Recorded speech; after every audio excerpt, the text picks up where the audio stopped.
iPads and other devices are called tablets because they belong on tables. They are tested 20 centimeters away from that big guy that I showed you before. 20 centimeters away. They are not approved to be held in the laps of little children, although millions of kids are having them now in schools because the people involved in educational technology and those involved in public health research are not talking to one another. Because if they were, they would understand that you're giving children a two-way microwave radiating device, and if you must give them such a device for learning purposes, put it on airplane mode so that it's not sending and receiving signals as it does otherwise. Now, this is some new modeling, again, that we've developed with colleagues in Brazil, and we can share with you how we've done it.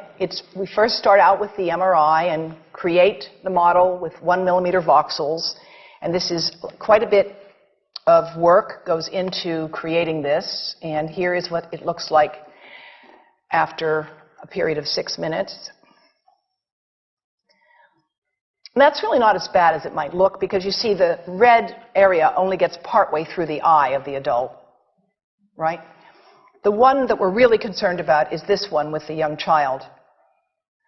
And this is a 3-year-old brain that we modeled. And you see that by the end of that 6-minute call, the peak radiation, yellow and red, is getting all the way into almost both eyes. And again, this is one call, and it's not going to kill anybody. It may not cause any biological effect whatsoever for 1 call or 2 calls or 3 calls. But the question is, what's the cumulative impact of this kind of exposure? How do we evaluate it? And I want to show you an example of some of the work that we are doing now that I'm releasing here for the first time. And this is a modeled microwave radiation dose of a 6-year-old with greater levels to the frontal and temporal lobes, eyes and cheek. And watch this here. Now, yellow, white, and red are the hottest, all right? And if you look carefully, you will see it's going into the eye, the nose. Do it again, just so you'll get to see it. And partly into the brainstem.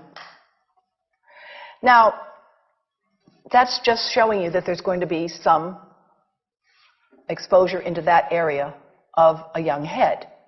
It doesn't tell you that there's any biological effect, right? Now, the next slide is going to show you something that might be of interest to students and faculty here.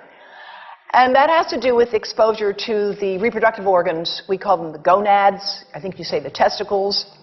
And bone marrow. And look here at the radiation as it gets into the groin area. And that's just from having a mobile phone modeled into the pocket. And this, again, is based on a normalized SAR with I think we had a dipole antenna. Now, the breast. The breast is mostly fat, contains a lot of fluid. Things that contain fat and fluid cook faster in the microwave oven.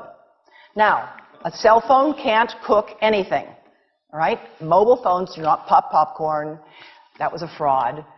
They don't make any heat that we know of, otherwise they wouldn't be permitted. But they do go through things that contain fat and fluid. And we are now working at Environmental Health Trust with scientists at the University of California, San Francisco, scientists formerly the president of the American Cancer Society of California, because we are seeing women who keep cell phones in their bras. Has anyone seen a woman put a cell phone in her bra? Hands up, please. Please tell them you've heard now why they shouldn't do that. And here I want to show you our first case report from 2009, and we now have many more. This was a Chinese-American woman who used her cell phone 4 hours a day in her bra for 10 years while she was driving. Now, and you drive with a phone on your body. The phone is smart. It's going to go from one tower to another, and it's going to say, here I am, where are you, here I am. And it's going to be going to max power each time it moves from one cell tower to another. And there it was right next to her chest. And the tumors that developed right under the antenna of the phone. unusual tumors. But in the meantime, people have a right to know how you can minimize exposure. And again, I think this information is available on our website, will be available on yours. Remember, if you have to give a phone to a child, put it on airplane mode. And think about this. That microwave oven, it works because there's a metal box around the microwave signal, and the signal pings all over the place. Next time you get into an elevator or a train for any length of time, put your phone on airplane mode. Otherwise, that signal is going all over the place, magnifying and coming back.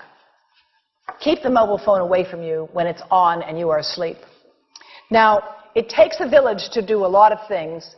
These are some of the people whose materials I've used today with their permission, and I can't read this list to you, but I want you to know that I feel really honored to be working with some of the most talented people in the world on this issue.